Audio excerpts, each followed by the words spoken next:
What is up, guys? Today I want to talk about video games and what they mean to me. So my first game ever was Pokemon Crystal, which I got for my 6th birthday. Being 6, I obviously had no idea what the hell I was doing, but it was so much fun to me, leveling up my own Pokemon, exploring the world, figuring all the little puzzles. It was something new, it was something revolutionary to me.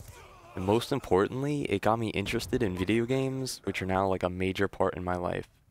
So growing older, I started to be much more involved with gaming. I started to become immersed in the world that the game created, and it allowed me to enjoy the game that much more. I think the biggest example of this is the Mass Effect trilogy, which is arguably my favorite games of all time.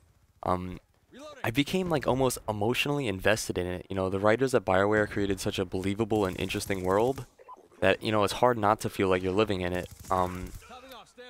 I started to read all the lore and backstories for every character, and it became almost like a Mass Effect historian.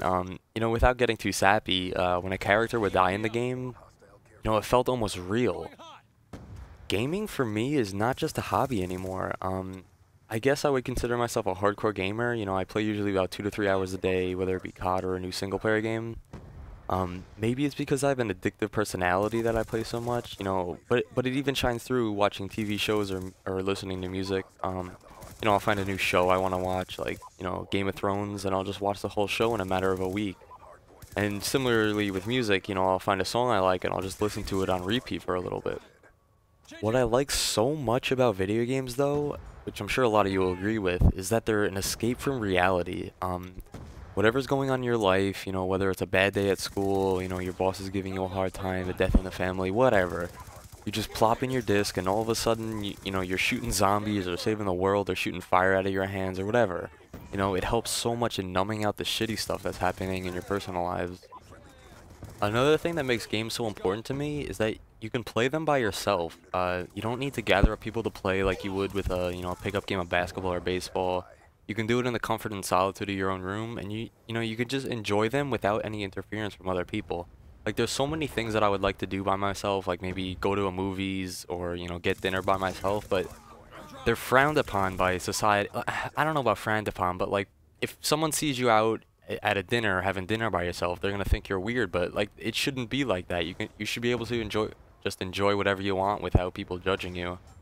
But on the flip side of that, some games are so much more fun playing with friends. I think the biggest example of that is Super Smash Bros. Yes, you can play single player for a little bit, but it gets monotonous, I think. But if you can gather 3 or 4 friends over, you can play the tournament mode for hours on end, and you just goof off, have a friendly competition with your buddies, and it's something that I think everyone should experience at least once. I'm so glad that I'm able to grow up during what I'll call the gaming age. Gaming is becoming so incredibly popular that the competition between game companies is always increasing. What this means is companies are trying to make the absolute best games possible so that people will buy their games over the competitors. This is great for us because we're gonna get the best of the best every year. Whether it's gonna be increases in graphics, engines in the games are gonna get better. Stories or worlds that are created are gonna become bigger and better.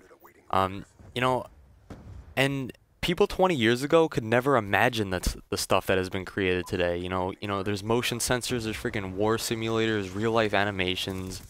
If you really think about it, we're living in the future that was predicted in science fiction, hundreds of years ago. It makes me a little bit sad when people blame horrible tragedies like the Connecticut shootings on violent video games. The games are not the cause of the evil thoughts that these people have. There's obviously something mentally wrong with the person. Millions of people play Call of Duty, but there aren't millions of shootings or bombings or whatever. Gaming is an outlet for the anger, not the cause of it. So the game is winding down right now. I believe I go 69-1, and when I joined, we come back from a 100-point deficit. So hopefully you enjoyed that. So leave in the comments, either, what's your favorite games of all time, or how gaming is important to you, or anything really that you want. Be sure to rate the video and have a great day, guys.